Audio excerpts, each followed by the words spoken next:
Communitas. Welcome on this June 16th, beautiful Sunday. I'm glad to see all your faces here. Not as many as usual, as it's the summer. Students have gone home, people are traveling, but for those of you who are here, welcome.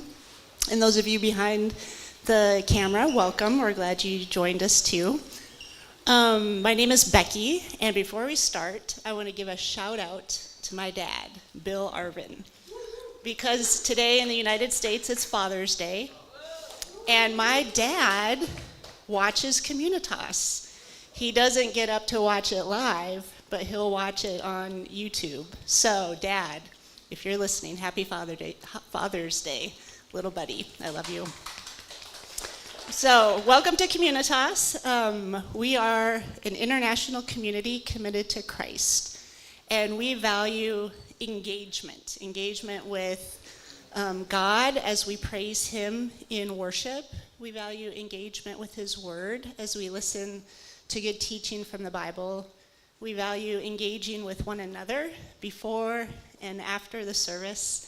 And we also enjoy and value engaging with the world and hoping that what we experience on Sundays, we take into our week, into our workplaces, our universities, our families, our circle of friends, and make an impact in their lives and bring hope that we experience here to them. So, glad that you're here this morning. Hope you engage with God, the Word, one another, and the world as a result. We're going to start off with praising God, engaging with Him through praise and worship. And I'm going to hand the microphone to Gloria, and they're going to get us started. Good morning, everyone. I invite you to worship and sing along with us. So let's stand up if we can and let's sing all together.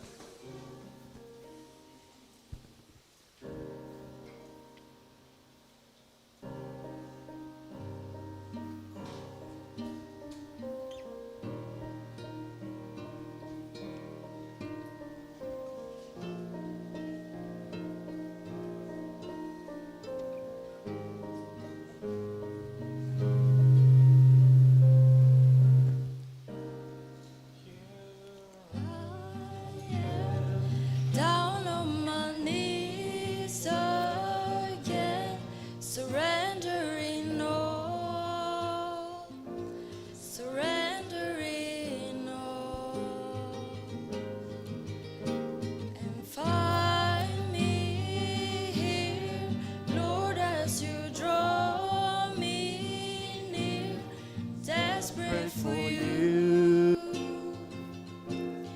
desperate for you. I surrender,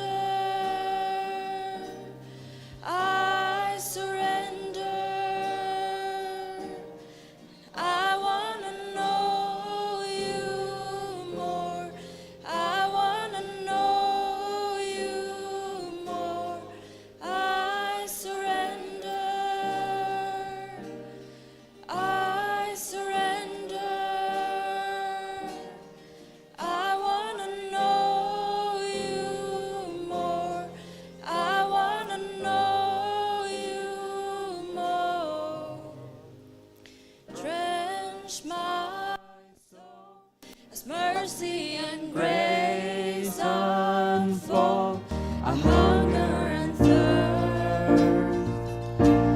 I hunger and thirst. With arms stretched wide, I know you hear my cry. Speak to me now. Speak to me now. I surrender.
city. Oh God of revival, pour it out, pour it out. Every stronghold will crumble. I hear the chains hit the ground. Oh God of revival, pour it out, pour it out. Come awaken your people, come awaken your city. Oh God of revival, pour it out, pour it out. Every stronghold will crumble. I hear the chains hit the ground. Oh God of revival, pour it out, pour it out. Come awaken your people, come awaken your city. Oh God of revival, pour it out, pour it out. Every stronghold will crumble. I hear chains hit the ground. Oh God of revival, pour it out, pour it out. The darkness side, you can light it up, you can light it up. Oh God of revival, let hope arise. Death is overcome, you already won. Oh God of revival, the darkness night, you can light it up, you can light it up. Oh God of revival, let hope arise. Death is overcome, you already won. Oh God of revival, come awaken your people, come awaken your city. Oh God of revival, pour it out, pour it out. Every stronghold will crumble. I hear the chains hit the ground. Oh God of revival, pour it out, pour it out.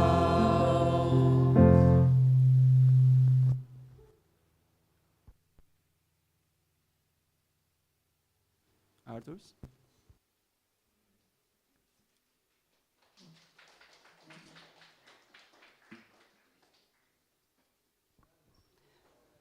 Before Arturs comes, I'm going to ask the kids to come up. We're going to pray for them before they go to Sunday school. So Crystal, all right. Anybody else? Snaps for Crystal. Oh, and Victoria? Yes, snaps for Victoria. All right, girl power. So we're going to pray, and then they're going to go engage with God through his word in Sunday school. And this is just a reminder that this is the last Sunday for Sunday school this summer. We'll start again when the new school year starts in September.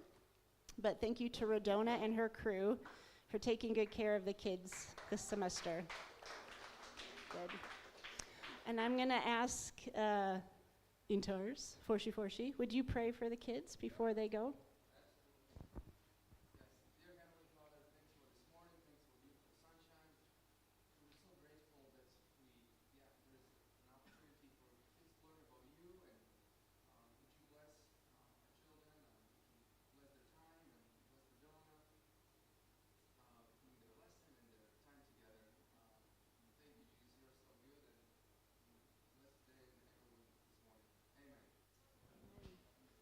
All right, go have fun. There's your teacher. Follow the leader. All right, now, the one, the only, Arturs.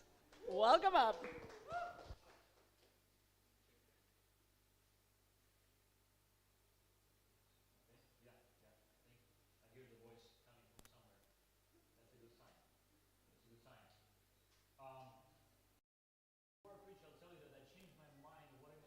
About, I think the day before yesterday at night, because when I looked at this passage about Lot's daughters, I was thinking to myself, probably not. We're going to read why, but I was thinking, what am I going to do with this? This is like the worst I've read in the Bible.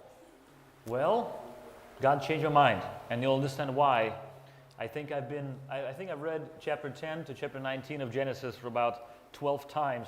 Every time I went around, it has been a new story, and more things have been so revealing that you will see today. So I scratched my idea of preaching in the general notice of Genesis, in Genesis 1, about our consciousness, about our image of God, what it means, although it's an amazing topic too, maybe one day.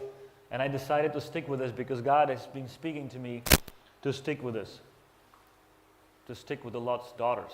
No, I'm just, okay, let's read. So Lot and his 2 daughters left Zoar and settled in the mountains, for he was afraid to stay in Zoar.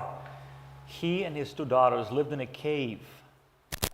One day the older daughter said to the younger, "Our father is old, and there is no man around here to give us children, as it is the custom all over the earth.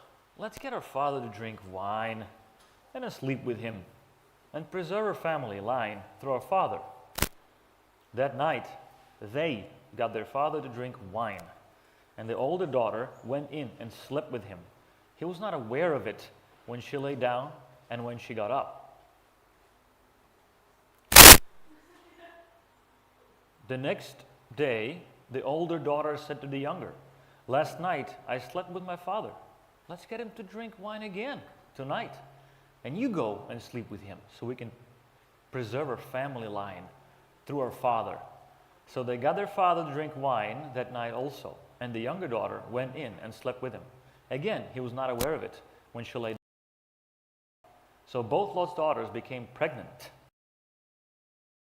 The older daughter had a son, and she named him Moab. He is the father of the Moabites of today. The younger daughter also had a son, and she named him Ben-Ami. He is the father of the Ammonites of today. Before we get back to the story, we need to do a journey. This story cannot be taken out of context, and it's not as simple as what pervert daughters we have here. We should remember that just moments before this, or actually days before this, their father was willing to give them to be raped right there in the town where they lived. So he gets something in return. And now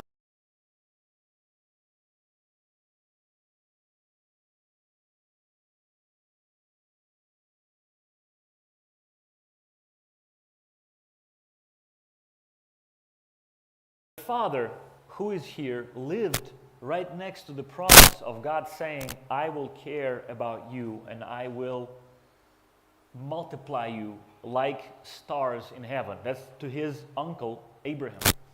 And yet we're here where his own daughters take things in their own hands. How do we get there? I think we learned many important lessons from how do we get there. So let's start a way back. This is Lot. Terah is the father of Abram.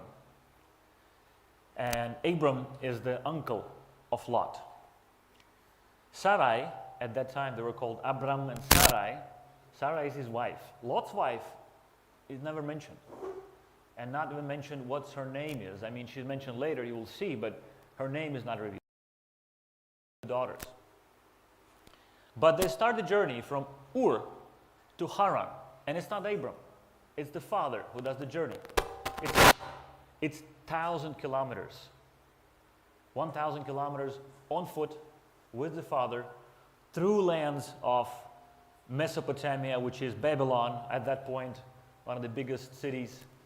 And so Abram, even before the story started, Abram was on a journey. He was on a journey with his dad. So was Lot and Sarai. Well, after they arrived to Haran, Terah dies. But there in Haran, Abram receives a promise. You will be a blessing.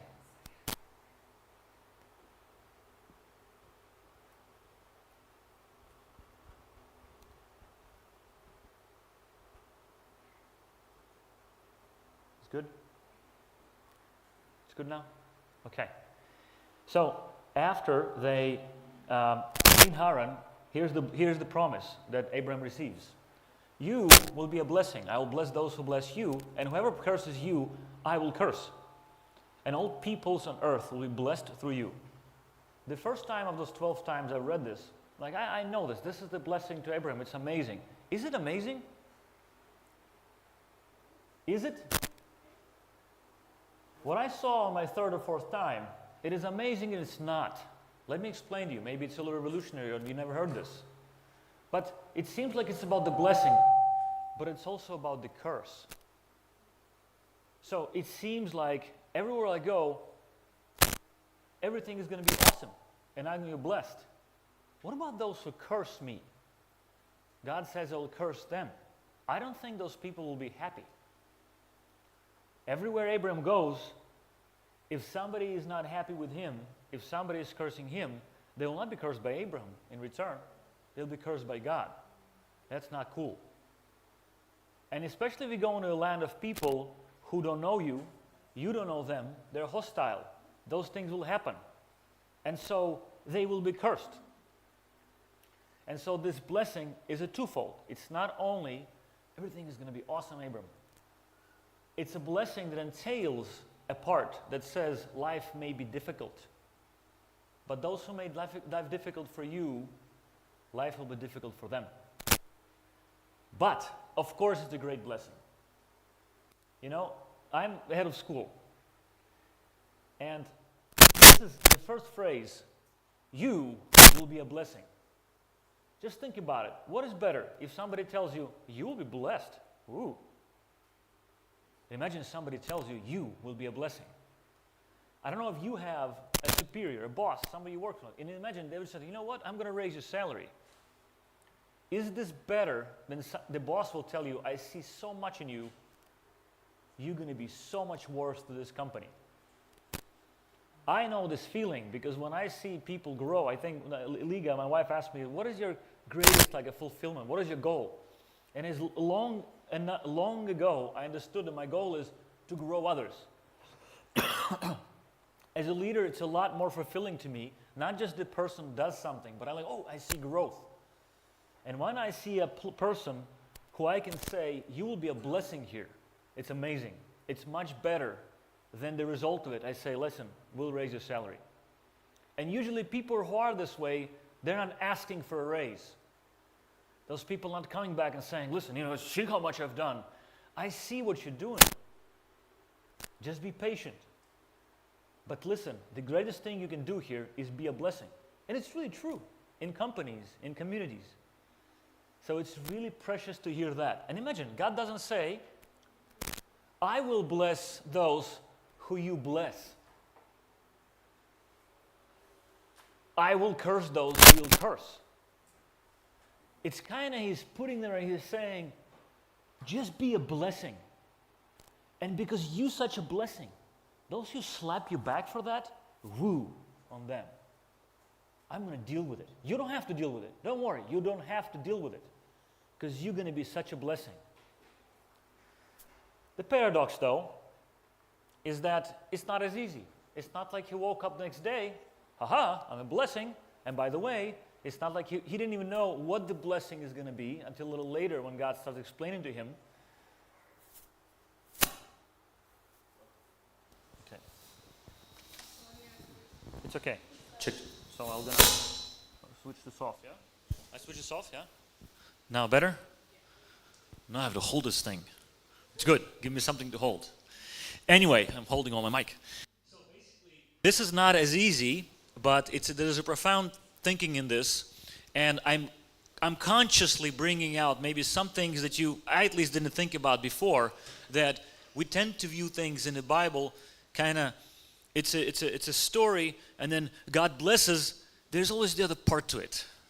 Okay? So let's go through the journey. So Genesis 12, Abram was 75 by then, Sarah and Lot, they received the promise, but the promise is a little bit of a conditional. That's the other part of it. Pack and go. What? Wait a second. I'm going to be a blessing. I'm going to be this great nation. Why not here, Lord? Well, you know what? I told you. Okay. And that okay is everything. The Lord promised I'm going to be a blessing, Well, he's challenging me. I got to pack, and he's got a lot of stuff to pack. We're told he's got family, wife, a lot of possessions. No kids yet, but apparently a lot of things he got to pack with. And he walks. And not just walks, it's another 600 kilometers, you know? I encourage you to do that one day. No, I'm just kidding. And then when you do that, ask a logistics company to get you a truck, and you say, I'm going to carry that. I'm going to pull that 600 kilometers. That's what it took. Check. So he's going from Haran to Shechem and Bethel, and he gets a promise. The promise gets a little clearer. It's a promise when he arrives in Shechem, the promise of the land. And actually interesting, it says, your inhabitants will inherit the land. Okay, and it says the Canaanites were in the land at that time. So it's not like the land is empty. You'll get this land, go ahead for it. He's pretty clear. I think reading the story again and again, he's pretty clear it's not going to happen now. There are all these people around him. In fact, we'll get to know in the story about 10 years later, there are actually 4 kings here and 5 kings there. And when he arrives, actually a different king northeast, where his father came from, he is now ruling the land and actually getting taxes from that land. That's why the kings will go to war. But anyway, the point is, he gets there, he gets this promise, he knows it's not going to be now. And again, what did he say?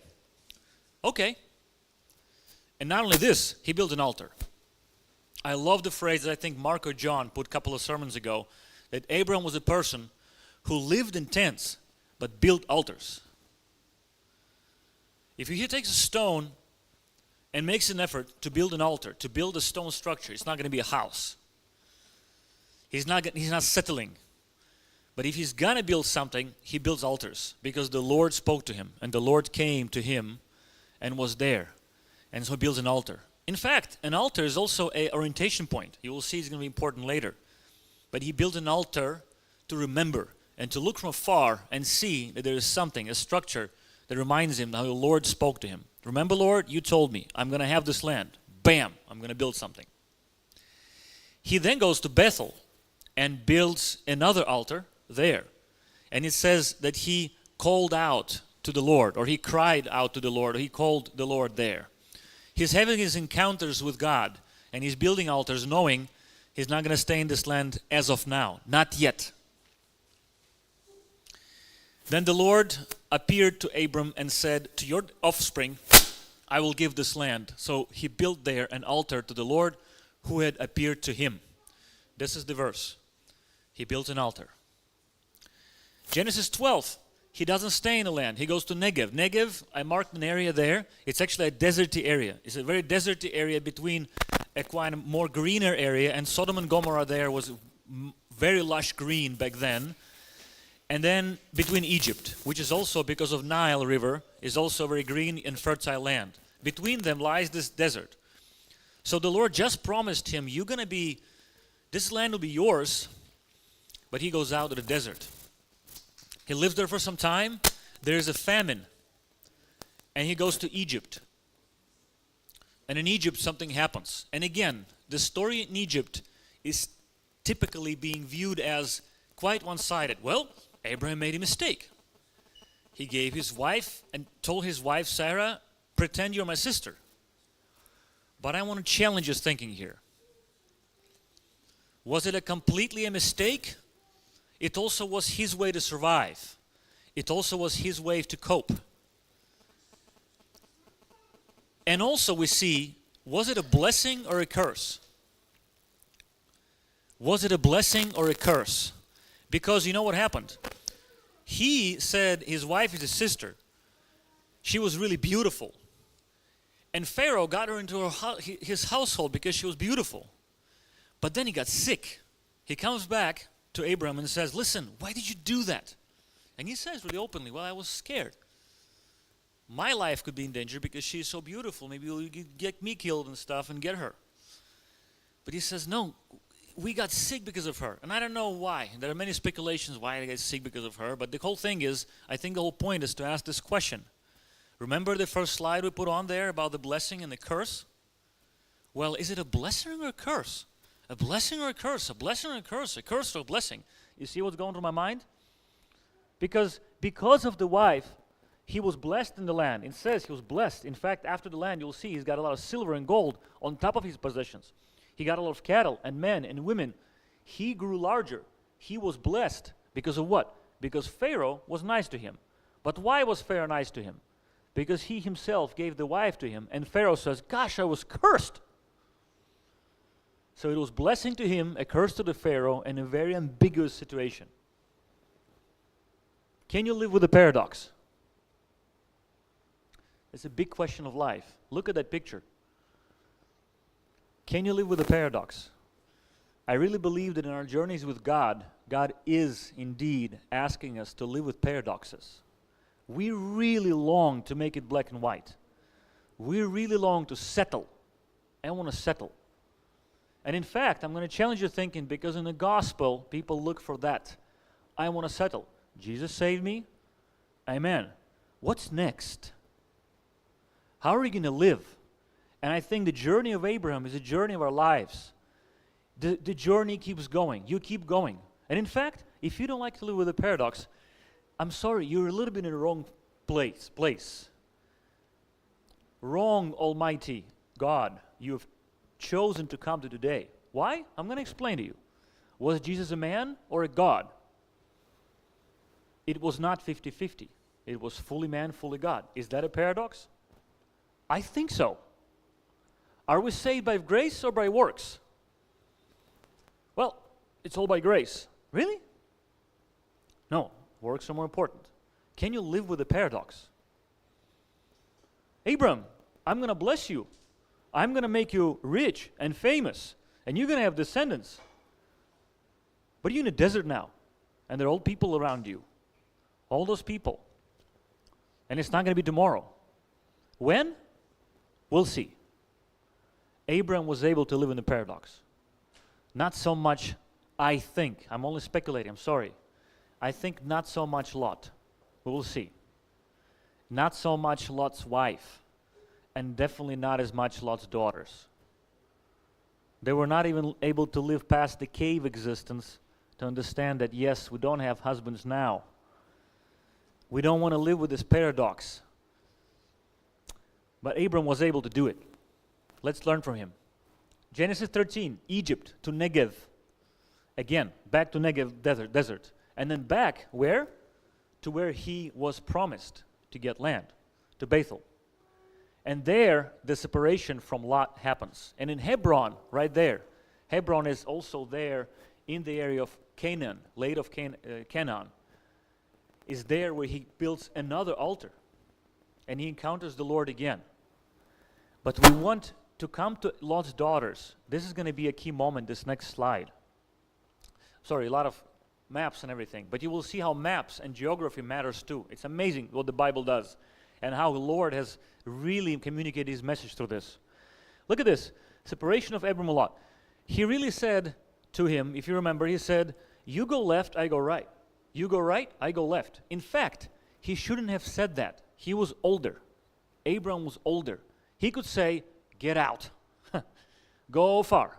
Go back to Negev, whatever. He could kick him out of his sight and say, your shepherds are arguing with mine. Pack your stuff and go. And he yields. Abram yields and says, you decide where you go. And imagine the yield, because he said, God, he built an altar around there. And so God has promised him this land. And he is raising his hand and said, God has promised this land to me, but my nephew Lot, you choose. And guess what? Lot is choosing that side of the Dead Sea. If you look at the geography on the west, which is kind of, if you look at the map, it's left, there is Canaan, the land that God promised to Abram.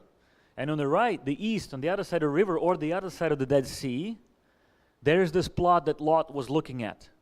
And the key verse I wanted really for you to think about is 13:10. It's like the garden of the Lord. Wait. Did they know about the garden? Did they remember? We know now. We have the Bible. We read the Genesis. We know about the paradise. Did they know? Yes, they did. They did. They knew there was a place once when we were one with God. And when there was a blessing in this place. It was awesome. It was great. It was lush. it was green. And we're wondering now for this promised land where the God will be with us again. And Abraham tells to Lot, go choose, where do you think that is?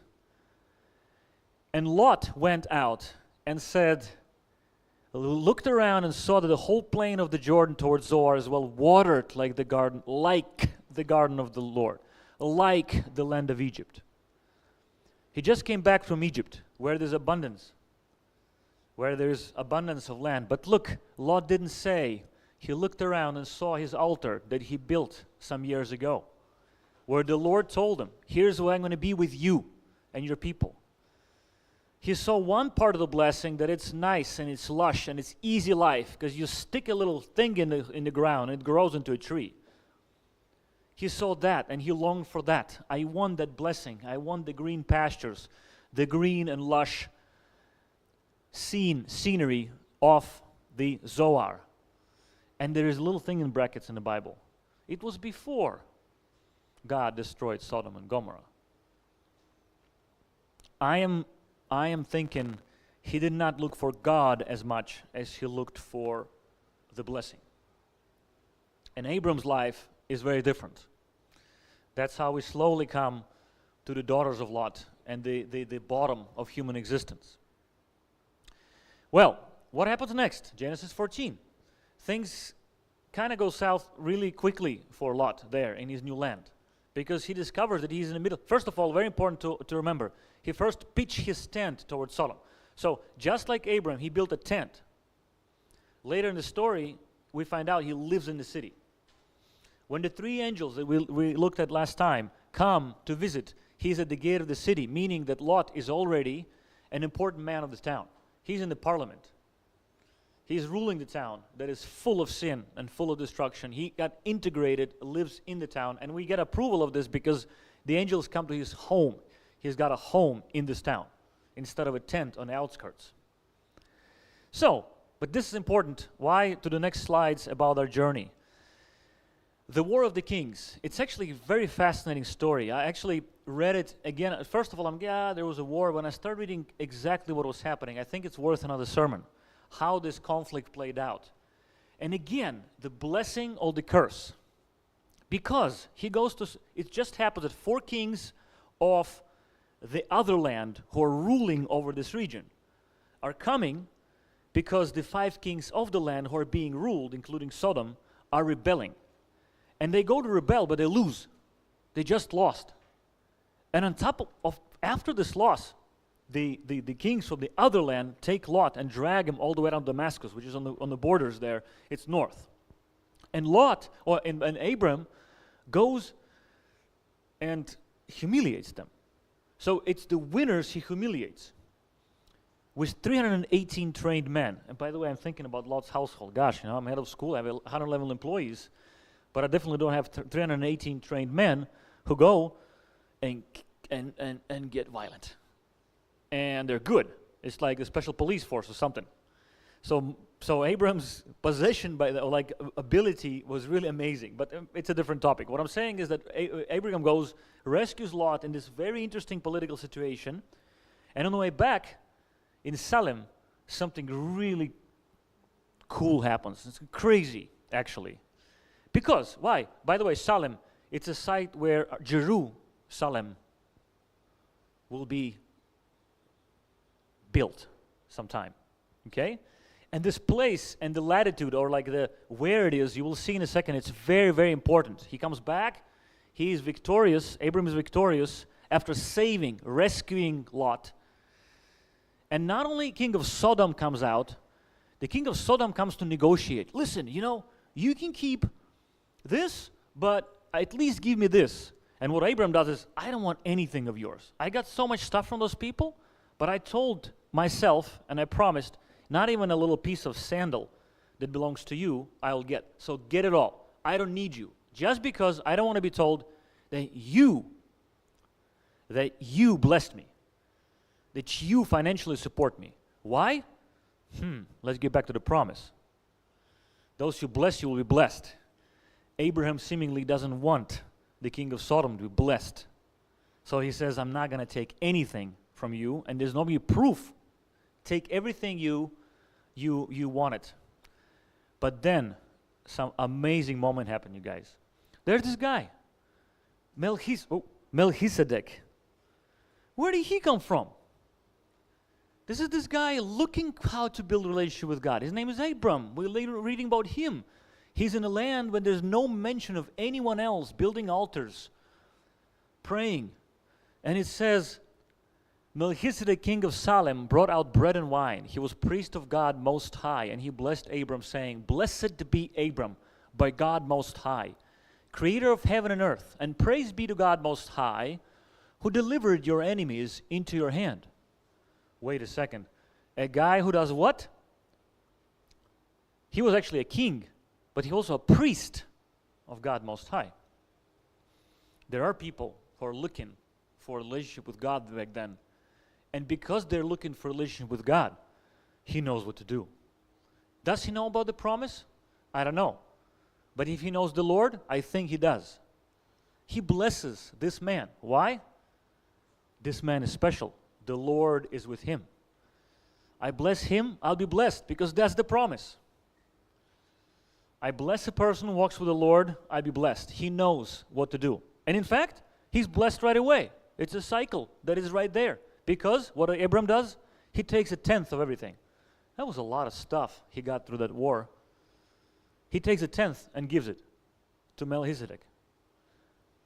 When you encounter people who walk with the Lord, be generous. You're not going to regret. So, the map of human journey. This blew my mind. I don't know if it's going to blow your mind today, but it blew my mind. Not only the story of Abraham, his walk, his journey is representative, but in fact the geography of it is representative. The geography of Israel, of land of Canaan, which is still on Google Maps. Go check it. Everything is still there. It's a testimony, I think, to the journey of our life. Sea of Galilee. Rings a bell?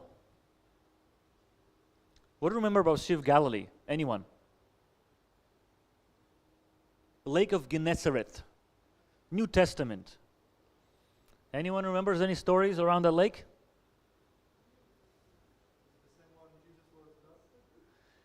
Jesus was baptized. The baptized site is by Jericho. Going to be very important. Is the river that flows out of it, Jordan River. But on the lake, there are many, many things that happened. Anyone? Huh?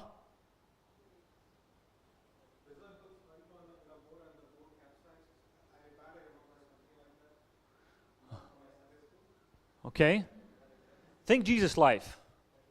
What happened on the Lake of Galilee? Called the disciples. He was born not far from there. What about walking on water? Ooh, it's pretty cool. What about getting so much fish you can barely get it out? The lake is pure. It's until now, until our day, is the largest water supply. It's supply of life for whole Israel. I mean, literally. It's the largest water basin that supplies water to the whole country. It's pure because it's fed by Lebanon Valley. In Old Testament, the cedars of Lebanon are representative of purity, stronghold of God. David built a lot of things from the cedars that he brought from there. So it's the fresh water supply. It's supply of all life. Everything starts there. It's pure. It's clean. That's how it's supposed to be. Think of your Garden of Eden. Think of the beginnings of our journey as humans. Multitude of fish was caught there. Walking on water. It was all there. And Jesus, if you remember, after his baptism, where could he go? He could go to Jerusalem. Let's go to the powers. Let's march to Rome. Let's take Rome. Let's preach there. Let's influence the people who matter, really matter. No, you know who really matters? Those people up in Galilee. I'm going to go back there. Right after his baptism, he goes back to the Sea of Galilee, goes to the wilderness. The first miracle he performs, who knows? The first miracle Jesus does. Wine.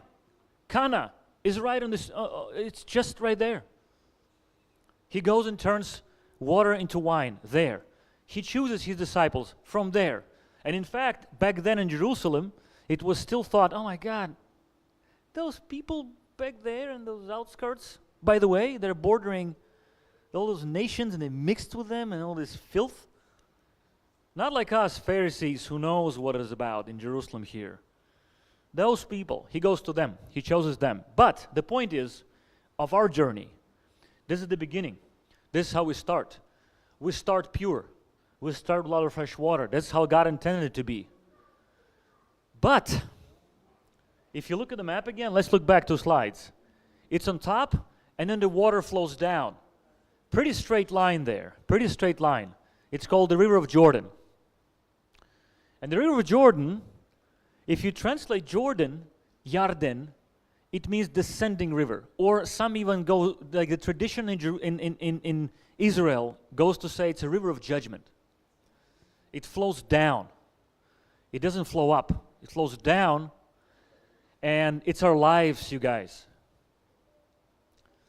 Without the Lord, without God, we're intended to be in the Lake Gennesaret, in Lake of Galilee, in the fresh waters, in His supply. But life takes force.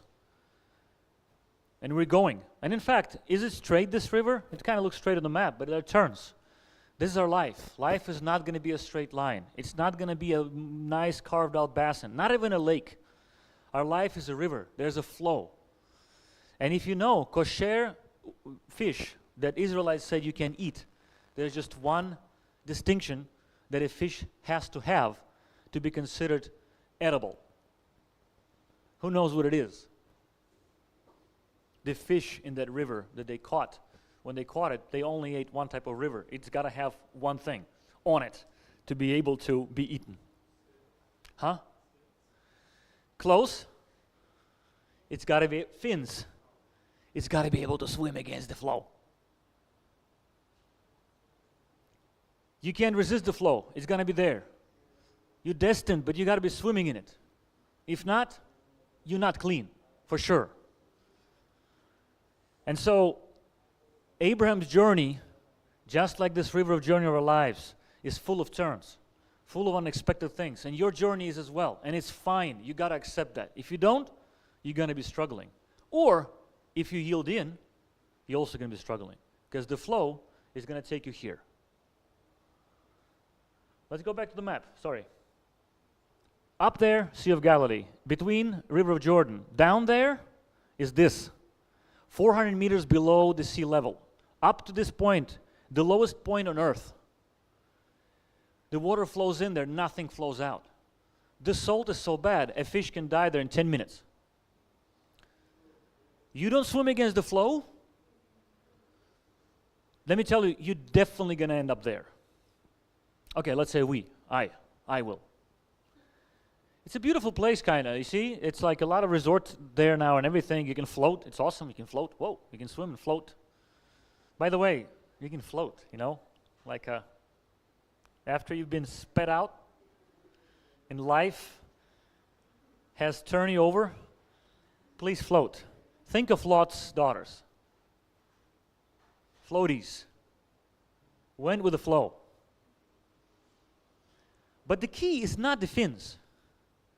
It appears to be that the key is not the fins that you're using. Because you can, sooner or later, you're going to stop using the fins. Your life, your strength to go against the flow is not going to be enough. Sooner or later, you're going to flow into this place and be salted, pickled. So remember Lot's wife. By the way, do you know this is the shortest verse in the Bible? It's in Luke. Jesus says, remember Lot's wife. Imagine, the shortest verse. She doesn't even have a name. He could have said, remember Lot's wife. Maria. Remember Lot's wife. Jane. No, he doesn't even mention her name. And the context he is talking about, Lot's wife, is whoever tries to keep their life will lose it. And whoever loses their life will preserve it. I tell you, on that night, 2 people will be in one bed. One will be taken and the other left. 2 women will be grinding grain together. One will be taken and the other left. 2 men will be walking the journey of their lives. One will be blessed. The other will produce nations that sacrifice children. One will be waiting, living in liminal existence, like Mark says, will not know, but hope, cling to God, build altars, live within the culture, but not become part of it. Love the people, be blessing to them, but not seek to be blessed. Give of himself, will be cursed, but not seek to be cursed, to curse others, relying that there is someone else to do that. And Jesus says, just like in times of Noah, just like times of Lot, people just going to be hanging around doing their thing, and the day of the Lord will come. He's answering the question, by the way, where is the kingdom of God? And he says, don't listen. People say it's here or it's there. Abram must have been asking, where is this promised land? When is it going to happen? Trust the Lord. Your descendant will get it. Jesus says, trust me. Trust me and walk with me and keep walking. And don't look back. That is remembering Lot's wife. Okay? Don't look back. Sorry. Lot's wife. This is actually a formation in that desert. That's why people say it's a common story in the Bible, because when you go through the desert by Sodom and Gomorrah, even now, people take pictures. Go on Instagram, go online. You'll see people taking selfies with things that look like Lot's wife. There's quite a bit of them. You can see them from afar. Look, it looks like she's right standing there. And about looking back, what are you looking back at? Like, what did she look back at? She, I think, from what I understand the story, how I understand it, she just had two young men willing to marry her daughters. But where? In Sodom. She reached what I think she longed for. And Lot, the story hints to us that he craved and desired the fertile land despite the promise that was given to his uncle. I think at the moment when he parted, he gave up. I think he partially at least gave up his faith that God is trustworthy and he's going to provide. He said, I'm going to take that land. His wife comes in the story, we don't know where. It doesn't say they traveled together. Maybe she was from Sodom. I don't know. But when she looked back, I think she did it on purpose. She didn't want the journey that goes like this, not knowing what's going to happen, but trusting God, looking for Him. She didn't want building altars. She wanted to build a house, settle in. And it was right in her fingertips. The boys, the pretty boys were there. The daughters were ready to be given in marriage. They wanted to convince those boys to come along. And they said, what, are you kidding me? And 3-4 hours later, bam. Everything is gone. Everything she hoped for is gone. She set her heart somewhere where it was gone in a second. If she would invest her heart somewhere else, at least somewhere else, she wouldn't look back. And can you imagine an angel is leading her by the hand? I mean, just imagine yourself, and there's an angel leading you by the hand and saying, don't look back. What? I really want to look back, but I want to. Just let me take my last look. It's what I really wanted. Because this unknown right there, everything being destroyed. Even Lot says, this is bizarre. He goes, mountain? You kidding me? I'm going to die there. Can I go to this town? I mean, an angel tells you, go to the mountain because everything else will be destroyed. Please, you know what? What about that town? Really? So somebody's grabbing her by the hand. In fact, it was, you can count hands. There's 2 angels, 4 hands, I assume, and 4 people. Lot, his wife, and 2 of his daughters. So Lot goes in there. She's being held by the hand, and she turns around. And what happens? The dead fish happens. She's being pickled. Her body doesn't decay. She's in salt. Salt preserves everything. Salt, it's like a mummy. Maybe she's in one of those stones. Still now. The person without a name, without a story, is one of the really few women who Jesus said, remember Lot's wife. So to you, to us, I say, embark on this journey, keep going. And if you set your heart on things that are on this earth, don't look back. And especially in the really upsetting moment of somebody on something taking it away, don't look back. Don't say, listen, how do I return this? How do I retaliate? How do I get all of this back? If you know that the Lord is leading you and you with Him, don't set your heart to the things of this earth. So we're back to Lot and his daughters. A terrible picture there of Lot and his daughters. But we have really good news. God saves. The name Joshua or Yeshua means God saves. We're back to geography. We have a Sea of Galilee, we have the River of Jordan, and a terrible place called the Dead Sea. Part of it now is actually somewhere on the bottom, there is Sodom and Gomorrah. In fact, I mean, it can be compared to hell or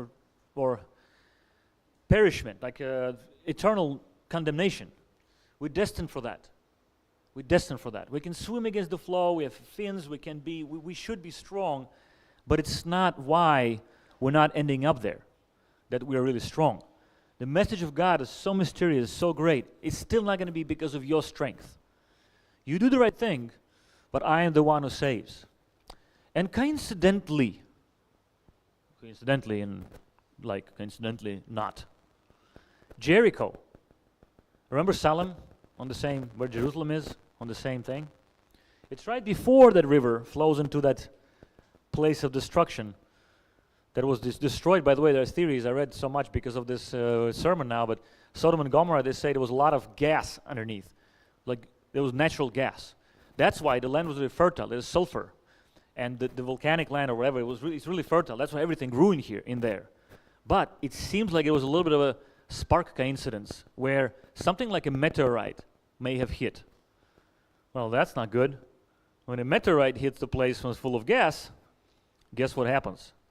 So, again, it's symbolic of sinful, destructive, dead place. And right before we end up there on our journey, there's this message about God saving. If you remember, history later after Abram, Moses wanders in a desert with the people.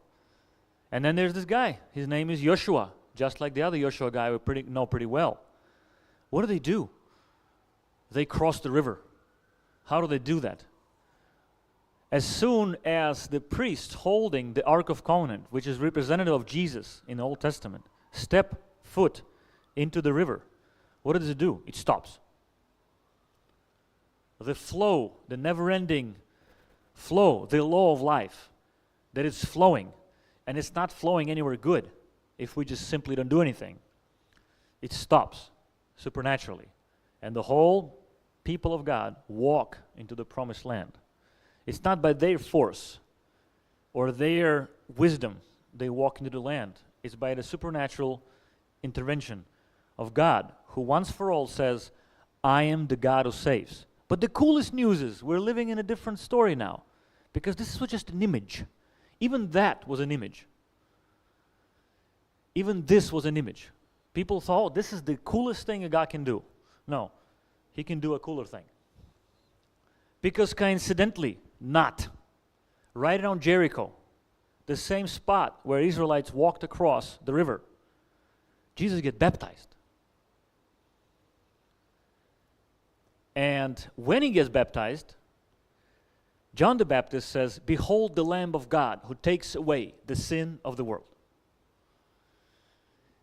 Not anymore. The river didn't stop. It doesn't need to stop. It's not Old Testament anymore. It's new one. The things are not material. They're spiritual.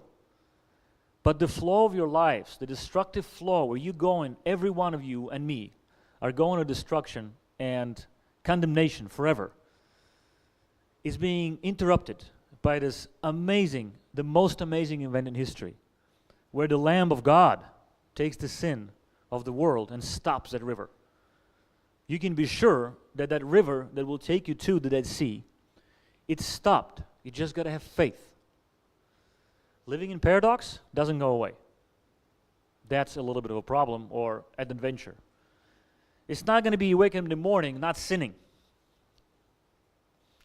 But just like Abram, who was sinning as well, you have assurance that Jesus is there.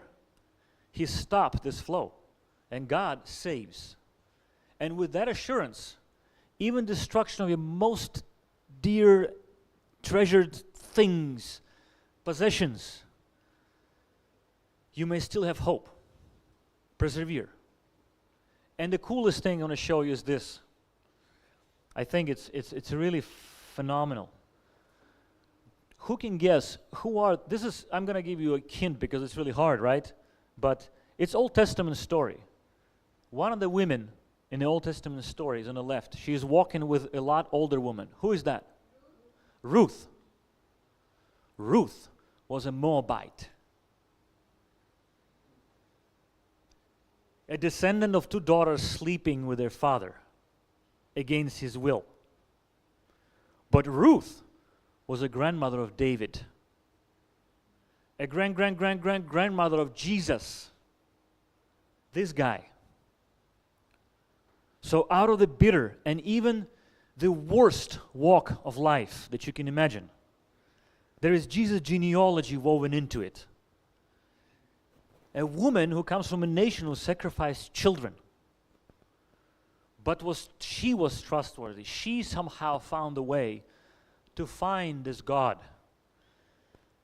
She was merciful, trustworthy, and she found God in some very special way, and her flow interrupted too. The river that was taking her to the Dead Sea, together with all the nations she was from, who stem from a complete failure of humanity, produces the sweetest fruit that we can ever eat. Our own salvation, the Savior that we have. This is how God saves, in mysterious and tremendous ways. So, maybe this will ring a bell a little differently after this sermon. Fishermen. I'll make you a fisherman. Can you go by that river Jordan, by the lake, and throw nets? Because people are going to destruction. Can you catch them? Can you sit there and just catch them and tell them that without me is nothing? They go into destruction. Can you do that, please? After his resurrection, his disciples are on the lake doing what they're doing, and nothing is catching there. And then they see this man who they half recognize. It's a really weird story. I don't know how this happens. Come on, is it Jesus or not? Just make up your mind. No, they can't recognize him. But they don't. Somehow he is not as clear. Maybe he was in a distance, or maybe there was smoke. I don't know. But there's a man who says, you know what? Try again. You can't catch any fish? Try again on the right side of your ship. Right. They've been doing it for the whole life. Right side, left side. You're kidding me. They do it on the right side. They can't get out the load. It's so much fish. And by the way, there's not only one thing. They're having breakfast with Jesus after that. He's cooking a fish and eating it with them and sharing some bread. And says, be a fisherman. Be fishermen. Be fishermen of men, because this is the life's journey. And I was here to show you that I stopped it. You go tell about it to other people. You go pull them out of that and see the Bible story in a different way. So again, to recap, Abram, his journey, even geographically, if you now start realizing the miracle is that even geographically it makes sense. Even geographically there's a story within a story. He came from the lands that is Sea of Galilee, from the north. He walked in down south, settled somewhere in the middle, and God said somewhere in the middle and not somewhere else, I'm going to give you this land. In the middle of human existence. You're going to be the light to the nations in the middle of human existence, so that they don't end up like Sodom and Gomorrah, like the Dead Sea. You will be there. When? Can you trust me? Yes. Good. He's inviting us to do the same thing. Be in the middle of human existence. Be a salt, but don't get into a salt monument. Salt is a paradox. It's also a paradox. You have too much of it, it's too salty. You don't have it, there's no taste. It loses the taste, like Jesus said. You can throw it out. It's not worth anything. So don't be too much. Be just enough to show people the way, to solve their lives, to give taste. Also, when there are wounds, it's going to hurt with salt, but it's going to clean. And rely, and the whole miracle is that this actual saltiness, it comes from relationship with God. Abraham's way of life didn't come of him being really wise. He clung to him. He wanted to be there. He wanted, like, Lord, what do I do? I love you. I want to learn from you.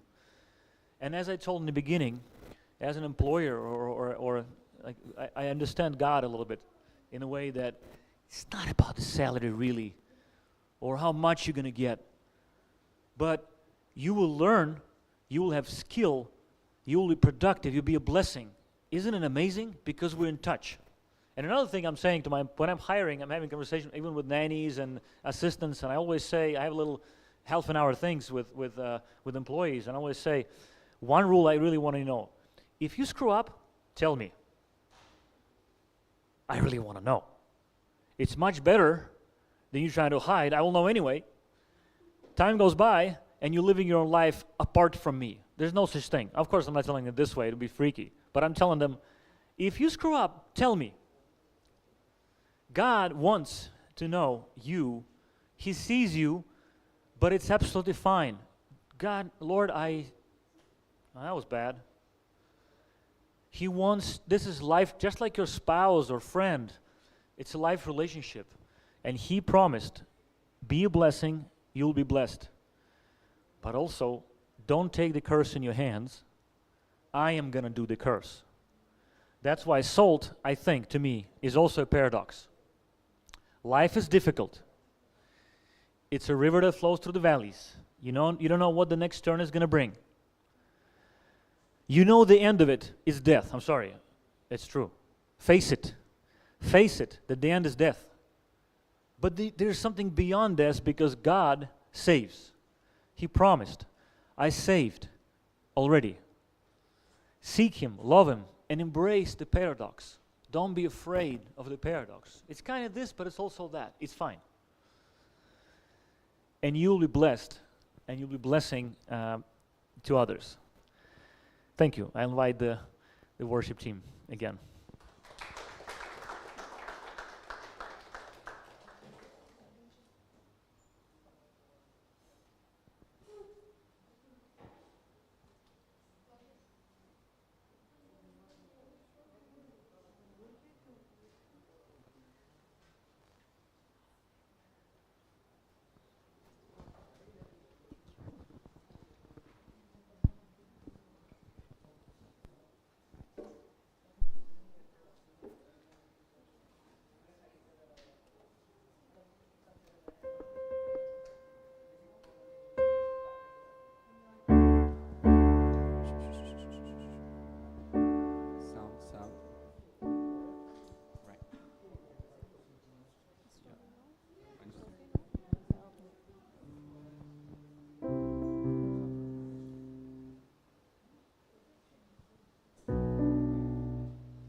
to take the place with selfless faith, with selfless faith. I see a new revival stirring as we pray and sing. We're on our knees, we're on our knees. Hosanna, Hosanna,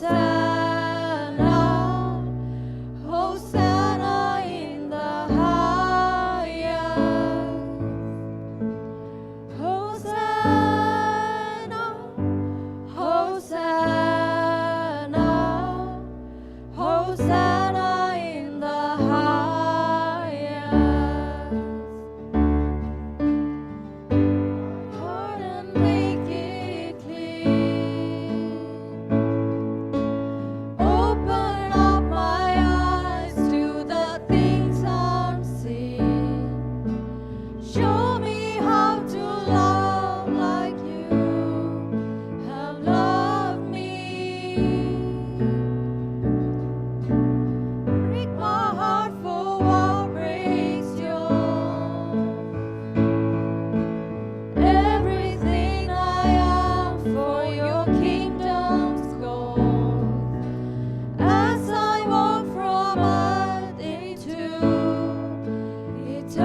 coming after me.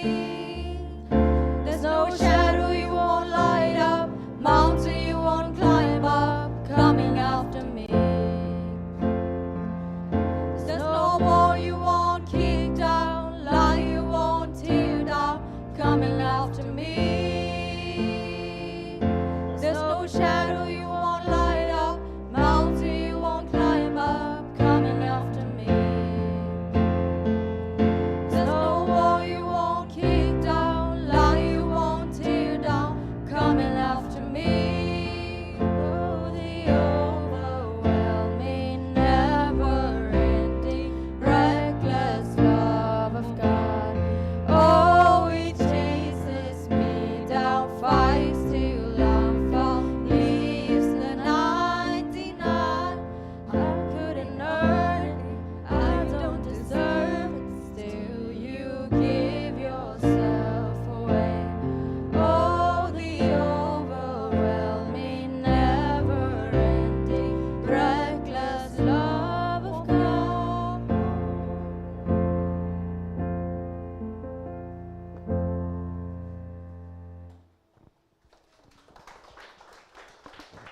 All right. Thank you, Christopher, Titus, Gloria, and Angel, and thank you also, Arturs. If Pastor Mark was here, he would say, don't run away, get a cup of coffee, continue fellowshipping with one another, engaging with one another. And also, just a reminder that next week, we do not have our regularly scheduled service, so do not come here. We won't be here. It's a holiday weekend in Latvia, and everyone will be probably outside of Riga in the countryside. And this is an opportunity to engage with the world, be with your friends, be with your family, bring Jesus into those conversations and those spaces. And Pippi, what's your... Okay, never mind. All right, get some coffee and continue engaging.